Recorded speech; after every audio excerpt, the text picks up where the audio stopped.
Alors, j'ai remis les représentations de Lewis de l'atome d'hydrogène, de carbone, d'azote, d'oxygène et de chlore.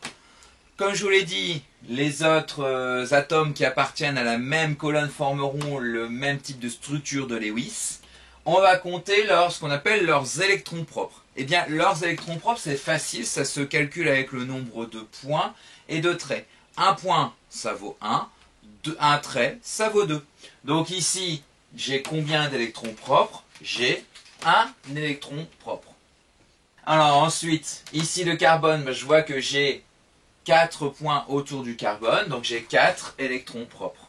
Ici l'azote, 1, 2, 3 points, plus une barre qui représente un doublet non liant. Alors doublet non liant, ça veut dire qu'elle ne s'associera pas pour former une molécule. Donc j'ai ici une barre représente 2 électrons, ça fait donc 5 électrons propres. Ici l'oxygène, 1, 2, 3, 4, 5, 6 électrons propres. Et le chlore, 1, 2, 3, 4, 5, 6, 7. 7 électrons propres. Eh bien, si vous avez compris, les électrons propres, c'est tout simplement les électrons de la couche externe de ces atomes. Donc c'est tout simple. Alors maintenant, eh bien, les électrons qui peuvent participer à une liaison, en fait, c'est les électrons célibataires. Donc on va dénombrer les électrons célibataires. Donc on compte en fait tout simplement tout ce qui est les points. Ici, j'ai un électron célibataire. Ici, j'ai 4 électrons célibataires. Ici, j'ai 3 électrons célibataires. Ici, j'ai 2 électrons célibataires.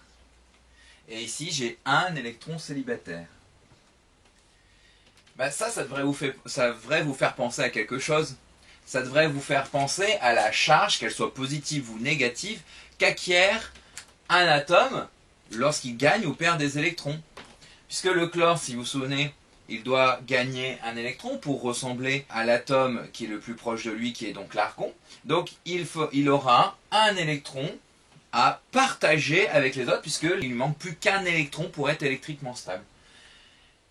Et l'ion que forme le chlore, c'est le Cl-, donc c'est bien une charge négative. C'est pareil pour l'oxygène, si vous regardez, c'est O2-, il lui manque 2 électrons. Il va donc garder ces 4 électrons de ces 2 doublés non liants, et puis va former 2 liaisons. D'accord?